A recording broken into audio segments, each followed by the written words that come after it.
믿음의 고백이 삶에서 이루시는 하나님의 능력이 되고 약속이 될 줄로 믿습니다. 어떠한 시련과 고난이 다가와도 그 입술에서 하나님을 향한 찬양이 끊이지 않고 할렐루야 하나님을 고백할 수 있는 우리 모든 청년들, 그리고 여기 모인 성도 여러분들 되시기를 간절히 소망합니다.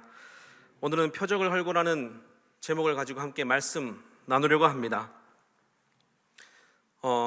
제가 예전에 선물을 하나 받았었습니다. 여러분 만년필 아시죠?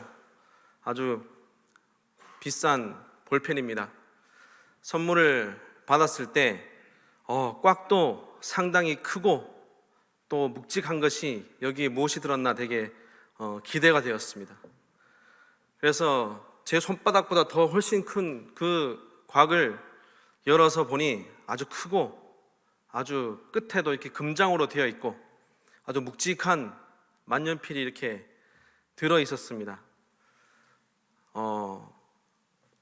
포장도 훌륭하고 또 거기 안에 있는 만년필도 딱 쥐고 보니 손에 착 감기는 것이 역시 비싼 건 좀 다른가 보구나, 글도 더 잘 써지겠다, 그런 생각이 들었습니다. 그런데 중요한 것은 그 만년필이 안 나왔습니다. 설명서대로 어떻게 해보려고 해도 제대로 해도 이게 안 나오는 것입니다. 그래서 인터넷도 검색해보고 내가 혹시 잘못 쓰고 있는 건가 검색해봤는데 이게 제품에 문제가 있었던 것이죠. 아무리 좋은 포장 그리고 아무리 좋은 케이스를 가지고 있는 그런 만년필이라도 그것이 나오지 않는다면 무슨 소용이 있겠습니까? 이처럼 우리는 어떻게 보면 이 겉모습에, 포장에 많이 관심을 가지고 신경 쓸 때가 많습니다. 사실 중요한 것은 그 속이 중요한 것이고 무엇이 들었는가가 중요한 것인데 우리는 사실 겉모습에 또 어떻게 포장되어 있는가에 많은 관심을 쏟을 때가 있습니다. 그리고 우리는 그것에 너무 익숙해져 있습니다. 주변만 봐도 그런 것들이 너무나 많습니다.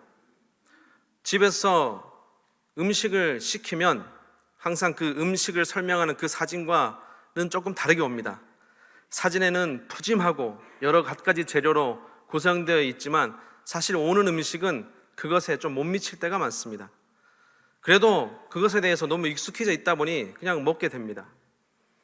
과자도, 해산물이 들어가 있는 과자도 포장만 보면 이 포장을 열었을 때 정말 새우가 한 마리 뛰쳐나올 것처럼 생겼지만 그 새우가 그 과자 안에 들어가 있는 함량은 정말 미미합니다.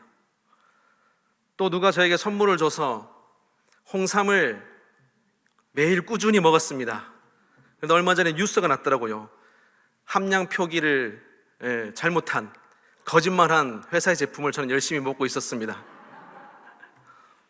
홍삼 함량이 0.03%라고 합니다. 저는 그것을 홍삼인 줄 알고 믿고 먹었던 것이죠. 포장만 보면 정말 갓 캐낸 홍삼이 집이되어서 제 속에 들어오는 것 같이 그렇게 생겼습니다. 사실 그래도 그냥 그러려니 하고 넘어갑니다. 왜냐하면 우리는 이것에 너무 익숙해졌기 때문이죠. 겉으로 보여지는 포장 그리고 안에 들어있는 내용이 다르고 이질감이 느껴져도 우리는 그것에 너무 익숙해졌기 때문에 그냥 나에게 큰 피해가 없는 이상 그냥 넘어가는 것입니다. 사실 우리가 익숙해졌기 때문에도 있지만 우리 자신도 우리 스스로도 참 연약하고 부족하기 때문에 우리도 가리면서 살아가는 사람들입니다. 어느 누가 자기 부족함과 연약함을 드러내고 싶은 사람이 있겠습니까? 어느 누가 자신의 속의 것을, 상처와 아픔을 나타내고자 하는 사람이 있겠습니까? 가릴 수 있으면 가리고 덮을 수 있으면 덮으면서 살아가는 것이 우리의 또 모습일 수도 있습니다.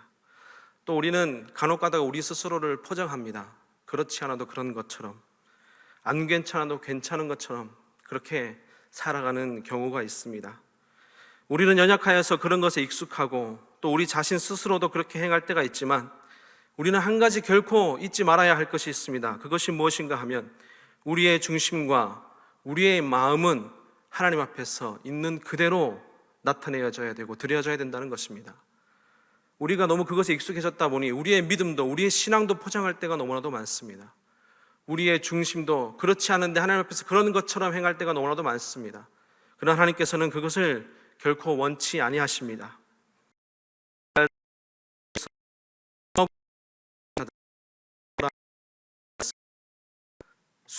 수고한 것들, 또 애쓴 것들, 고생한 것들, 지고 있는 짐과 어려움과 이런 것들을 해결하고 오라고 말씀하시지 않습니다. 있는 그대로 가지고 나오라. 수고하고 무거운 짐진 자들아 나에게 오라 라고 말씀하셨던 것입니다. 우리는 비록 연약하여서 그런 포장에 익숙하고 또 드러나는 것이 두려운 사람들이지만 바로 없기는 우리의 믿음과 우리의 중심은 하나님 앞에서 있는 그대로 온전히 드려지기를 소망합니다. 스스로의 믿음이 연약하다고, 스스로의 믿음이 약하다고 낙심하지 말고 수고하고 무거운 짐진 자들아 있는 그대로 나오라 말씀하시는 주님의 말씀에 따라서 우리의 믿음도 하나님께 그렇게 드려져야 될 것입니다. 그런데 오늘 말씀에 보면 참 이 믿음을 다른 것들로 덮고 또 본질이 아닌 것이 그 믿음의 중심에 자리 잡힌 사람들의 이야기가 나옵니다. 유월절이 가까웠을 때 예수님께서 예루살렘 성전으로 가셨습니다. 예루살렘 성전에 갔더니 수많은 사람들이 거기에 모여 있었습니다. 유월절을 맞이하여서 하나님께 제사 드리기 위함이었습니다. 성전 안에는 소와 양과 비둘기를 파는 사람들, 돈 바꾸는 사람들이 있었습니다. 유월절에 이 준비한 제물을 하나님께 바쳐서 죄사함을 받기 위함이었습니다. 그러한 제물을 팔고 사며 또한 그 돈을 환전하고 있었던 것입니다. 물론 멀리서 온 사람들, 또 미처 준비하지 못한 사람들, 혹은 구할 수 없어서 구하지 못한 사람들을 위하여서 준비되어 있던 것이기도 하였지만 한편으로는 그것이 오히려 가진 자들은 비싸고 좋은 제물을 바치는 반면에 그렇지 못한 자들은 값싼 제물을 바치거나 혹은 그렇지 못할 때도 있습니다. 우리는 기억합니다. 한 사람이 성전에 들어갈 때 헌금할 때 어떤 사람은 그 동전의 소리가 우렁차지만 어떤 사람은 그 동전의 소리가 작아서 사람들의 따가운 시선을 받았던 그 이야기도 우리 알고 있습니다. 이렇듯 제물이, 하나님께 바쳐지는 제물이 사람과 사람이 서로 사고 파는 것이 되었으며 또 그것이 얼마나 크고 귀한 것인지에 따라서 자신의 믿음을 나타내는 수단이었다는 것입니다. 믿음과는 상관없이 가진 것이 있으면 귀한 재물, 비싼 재물을 바쳐서 자신의 그 믿음을 큰 것으로 포장하였다는 것입니다. 그래서 어느덧 그들이 바치는 재물은 중심을 다해서 믿음을 다해서 드리는 하나님께 드리는 재물이 아니라 포장하는, 그들의 믿음을 포장하는, 가진 자들은 가지고 또 없는 자들은 더 헐벗게 되는 그러한 도구가 되었다는 것입니다. 이러한 것을 보신 예수님께서는 어떻게 하셨습니까? 16절에 보면 비둘기 파는 사람들에게 이르시되 이것을 여기서 가져가라, 내 아버지 집으로 장사하는 집을 만들지 말라, 이렇게 말씀하셨습니다. 채찍으로 그것을 치시고 쫓으시고 환전하는 상을 엎으시고 이것을 여기서 가져가라, 내 아버지의 집으로 장사하는 집을 만들지 말라, 그렇게 예수님께서는 말씀하셨습니다. 여기서 장사라고 하는 것은 서로 주고받다의 의미도 있지만 한편으로는 그것이 음행하다, 질서를 깨트리다 라는 뜻도 함께 담고 있습니다. 하나님께서 이스라엘 백성에게, 유대인에게 주셨던 그 질서를 유대인들은 자신의 욕심으로, 자신의 사욕으로 그것을 깨뜨렸던 것입니다. 18절을 우리가 함께 읽도록 하겠습니다. 시작. 이에 유대인들이 대답하여 예수께 말하기를 내가 이런 일을 행하니 무슨 표적을 우리에게 보이겠느냐. 이러한 예수님의 모습을 보고 유대인들은 이렇게 따져 묻습니다. 그러면 그렇게 하는 당신은 우리에게 어떤 표적을 보이겠느냐, 우리에게 표적을 보이라 라고 이렇게 말합니다. 표적은 눈에 보이는 증거, 드러나는 것을 말합니다. 유대인들은 표적을 아주 중요하게 생각하였습니다. 대표적으로 그들에게 있어서 오늘 말씀과 같이 그들이 예배드리는 성전, 그리고 그들이 행하는 제사의 행위, 이런 드러나는 표적들, 그들에게는 목숨과도 같은 것이었습니다. 개인을 넘어서 한 민족, 그리고 그들에게 있어서는 그것이 하나님의 백성임을 증명하는 것으로 지금까지 살아왔기 때문입니다. 그들은 사실 예수님이 오시기 전에 많은 피 흘림이 있었습니다. 나라를 빼앗기고 여러 이방 민족들에게 먹혀서 또 지배당하면서 정말 고통스러운 삶을 살았던 것이 유대인들의 모습이었습니다. 그래서 그렇게 우상 숭배를 강요하는 이방인들과 싸워서 다시금 예루살렘 성전을 수복하고 또 다시 성전에서 제사를 재개했던 그러한 마카비 혁명도 있었습니다. 이렇게 수많은 노력과 싸움을 했었던 유대인들이었습니다.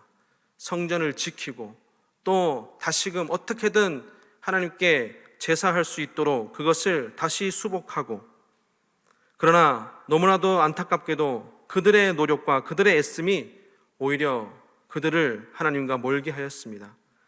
그 이유는 그들의 싸움이, 그들의 노력이 하나님을 향한 중심의 노력이 아니라 민족의 명분, 또 그들이 중요시하는 표적을 위한 싸움이었기 때문입니다. 17절 말씀을 우리가 한 목소리를 같이 읽겠습니다. 시작. 제자들이 성경 말씀에 주의 전을 사모하는 열심이 나를 삼키리라 한 것을 기억하더라.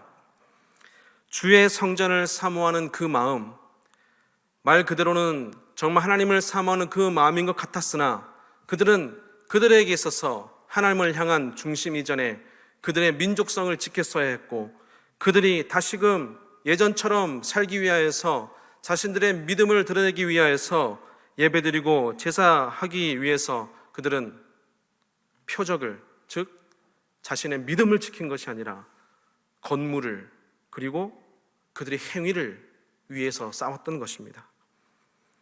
로마 시대에 그리스도인의 박해가 심할 때에도 많은 고통들이 있었습니다. 그때 그리스도인들은 교회도 잃고 모이지도 못하고 믿는 자들이 함께 할 수가 없었습니다. 믿는다는 사실이 드러나면 죽임을 당해야 했던 로마 시대도 있었습니다. 오죽하면 지하 무덤에서 생활하면서까지 그들은 믿음을 지켰던 것입니다. 그들은 자신의 믿음의 표적을 지킨 것이 아닙니다. 그들은 자신의 행위와 자신의 노력을 하기 위한 노력을 지킨 것이 아니라 정말 하나님을 향한 그 마음, 하나님을 향한 그 중심을 지켰던 것입니다. 사랑하는 여러분, 우리의 믿음은 어떠합니까? 우리는 얼마나 하나님 앞에서 진실되게 또 하나님만 바라는 중심으로 서 있습니까? 그리스도인으로서 세상을 살아가다 보면 참 믿음으로 시험당할 때가 참 많습니다. 세상에 나가면 우리의 믿음을 시험하고 또 더 나아가서는 우리의 믿음을 증명하라고까지 합니다. 그리고 그것을 나타내 보이라 그렇게 요청합니다. 그러나 우리가 기억할 것은 믿음이라고 하는 것은 결코 증명의 대상이 아니며 비교의 대상도 아니며 믿음은 온전히 하나님을 향한 나의 중심이라는 것을 우리는 결코 잊지 말아야 합니다. 나의 노력이나 나의 수고나 혹은 내가 받는 복들이 우리 믿음을 증명하는 것이 결코 아닙니다. 또한 믿음은 내가 그것을 증명해야 되고 드러내야 되는 것 또한 결코 아닙니다. 믿음은 그저 하나님 앞에서 온전히 드려져야 되는 것이 되고 하나님께서 하실 것을 신뢰하는 믿음이 되어야지 온전한 믿음이 된다는 것입니다. 마태복음 17장 20절 말씀에 이렇게 기록되어 있습니다. 너희가 만일 믿음이 한 겨자씨만큼만 있으면 이 산을 명하여 여기서 저기로 옮겨지라 하면 옮겨질 것이요 또 너희가 못할 것이 없으리라. 하나님께서는 겨자씨만한 믿음이 있다고 할지라도, 작은 믿음이 있다고 할지라도 하나님께서는 그 믿음을 통하여서 산을 옮길 것이다, 그렇게 말씀하십니다. 산을 옮길 만한 믿음을 가지고 오고 산을 옮기라고 명하시는 것이 아니라 하나님을 향한 온전한 믿음이 있으면 산을 옮기시는 것은 하나님께서 하실 것이라고 약속하시는 것입니다. 마가복음 9장 23절에 보면 예수께서 이르시되 할 수 있겠더니 무슨 말이냐, 믿는 자에게는 능치 못할 일이 없느니라. 예수님께서 말씀하셨습니다.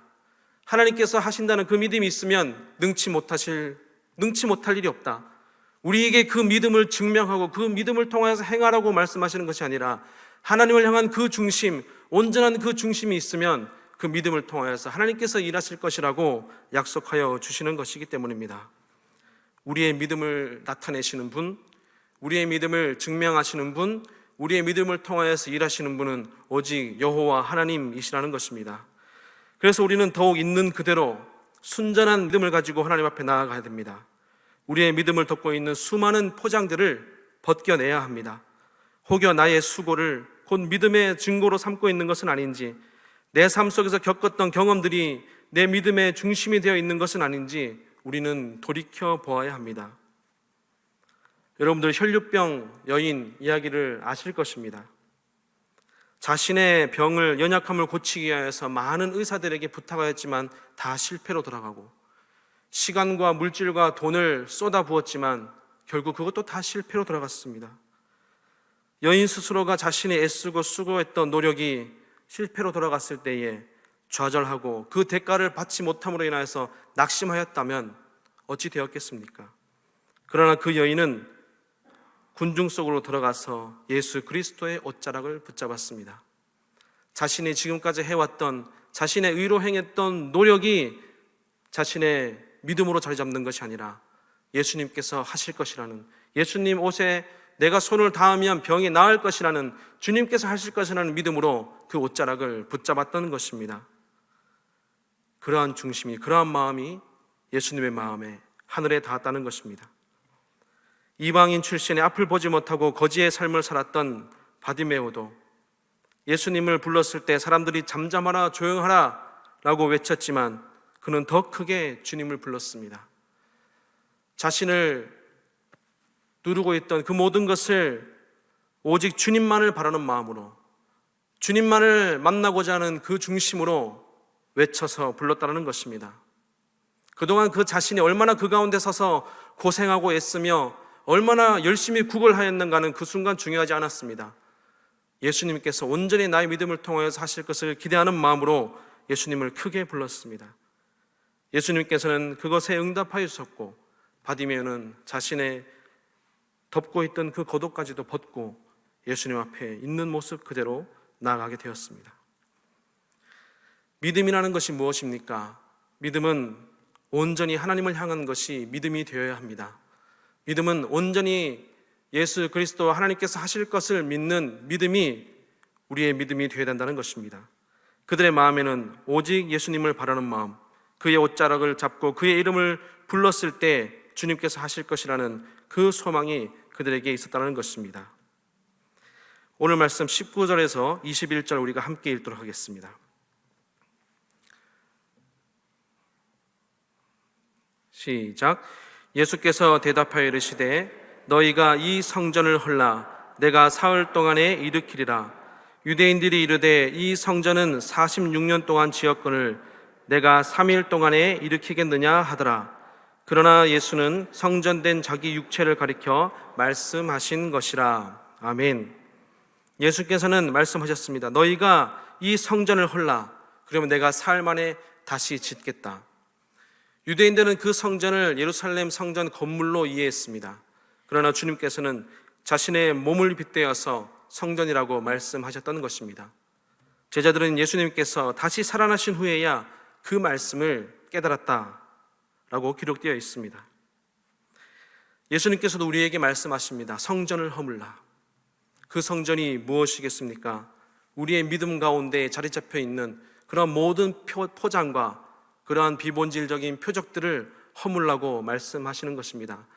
온전히 하나님을 향한, 그리스도를 향한 중심이 아니라 나의 의와 나의 자랑과 혹여 내가 지금까지 살아와서 얻었던 수고와 경험과 지식이 하나님이 살아계심을 증명하고 있다면 우리는 그것을 벗어버려야 한다는 것입니다. 내 노력이 하나님을 나타내고 있다면 내 마음에서, 내 믿음에서 그것을 내려놓아야 한다는 것입니다. 예수 그리스도께서 내 믿음의 중심에 자리 잡으시고 나에게 내 믿음을 덮고 있던 모든 포장과 표적들이 허물어져야 된다는 것입니다. 그런데 여러분, 우리는 우리의 마음 가운데 그 믿음의 증거를 가지고 있습니다. 우리는 이 세상에서 또 내 삶의 경험에서, 내 삶에서 누리는 것들에서 믿음을 증명하는 표적을 찾으려고 노력하지만 이미 우리는 그 참된 표적을 우리 가운데 지니고 있습니다. 사람이 연약하다 보면 지난 날들을 돌이켜 봄으로써 하나님이 살아계심을 증명하는 사람도 있습니다. 그러나 그것이 어떻게 하나님을 온전히 다 증명할 수 있겠습니까? 내가 받은 복, 내가 살면서 경험하고 누린 것들로만 어떻게 하나님을 우리가 나타낼 수 있겠습니까? 그러나 우리가 나타낼 수 없는, 우리 스스로 발견할 수 없는 그 표적이 하나님을 통하여서 이미 우리에게는 참된 표적이 하나 주어졌다는 것입니다. 갈라디아서 6장 14절 말씀을 우리가 함께 읽도록 하겠습니다. 시작. 그러나 내게는 우리 주 예수 그리스도의 십자가 외에는 결코 자랑할 것이 없으니 아멘. 우리에게 보이신 단 하나의 표적, 우리 믿음 가운데 중심 가운데 세워야 할 단 하나의 표적은 바로 예수 그리스도의 십자가라는 것입니다. 그거 외에 우리 믿음의 중심에 자리 잡고 있다면 우리는 그것을 허물어야 합니다. 그거 외에 우리 중심의 믿음에 포장되어 있다면 우리는 그것을 벗어버려야 한다는 것입니다. 예수 그리스도와 예수 그리스도의 십자가가 우리 믿음의 중심에 심겨졌을 때에 우리는 그 믿음으로 말미암아 승리하는 자가 된다는 것입니다. 사랑하는 여러분, 사순절 기간을 보내고 있습니다. 단순히 예수 그리스도의 고난을 묵상하는 것으로 끝나는 것이 아니라 우리의 믿음을 덮고 있는, 우리의 믿음의 중심에 자리 잡고 있는 수많은 포장과 비본질적인 표적들이 허물어지는 은혜가 있기를 간절히 소망합니다.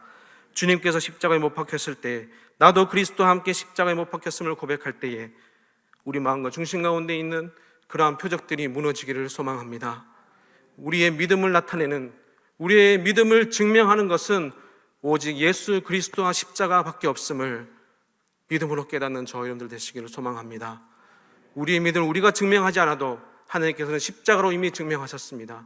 우리를 향한 하나님의 사랑, 또 하나님을 향한 우리의 믿음을 다른 어떠한 것으로도 증명할 수 없지만 예수 그리스도와 그분의 십자가를 통해서 우리는 나타내고 증명할 수 있는 것입니다. 이 기간 사랑하는 청년 여러분과 또 예배드리는 여러분에게 이러한 은혜가 충만하기를 소망합니다. 무너져야 할 것이 무너지고 십자가가 세워지며 벗어버려야 할 것이 벗어지고 참된 그리스도의 복음으로 견고해지는 저와 여러분들의 신앙이 되기를 소망합니다. 그래야 해서 우리가 찬양으로 고백한 것처럼 세상에 어떤 시련과 어려움이 와도 믿음으로 승리하고 하나님을 향한 찬양이 그 입술에서 끊이지 않는 저와 여러분들의 복된 삶이 되시기를 주님의 이름으로 간절히 축원합니다. 기도하겠습니다. 하나님, 사순절 기간 예수 그리스도의 죽으심과 그 고난을 기억하고 또 그것에 참여합니다. 주님과 함께 죄인된 나 또한 십자가에 못 박혔음을 고백할 때에 그동안 우리 믿음 가운데에 자리 잡고 있던 수많은 포장과 표적들이 무너지는 은혜가 있게 하여 주옵소서. 주님보다 십자가보다 더 우선시하였던 것들이 내려놓아지고 무너지고 온전히 주님께서 그 가운데 좌정하시고 십자가의 은혜가 그 가운데서 흘러나오는 우리의 믿음이 될 수 있도록 주님 축복하여 주옵소서. 하나님을 바라보고 주님을 바라볼 때 참된 믿음을 우리에게 더욱더 허락하여 주시옵시고 참으로 우리의 믿음을 혼란스럽게 하고 우리의 믿음을 시험하는 이 세상을 살아갈 때에 우리가 증명하고 우리가 나타내는 것이 아니라 하나님께서 행하실 것을 믿는 믿음으로 이겨내게 하여 주시옵시고 우리 마음 가운데 중심 가운데 있는 십자가를 붙들며 나아갈 때에 이기게 하시고 승리하게 하시는 은혜가 모든 청년들과 성도들의 삶 가운데에 충만할 수 있도록 주님 은혜 허락하여 주옵소서. 감사드리며 예수 그리스도 이름으로 간절히 기도합니다. 아멘.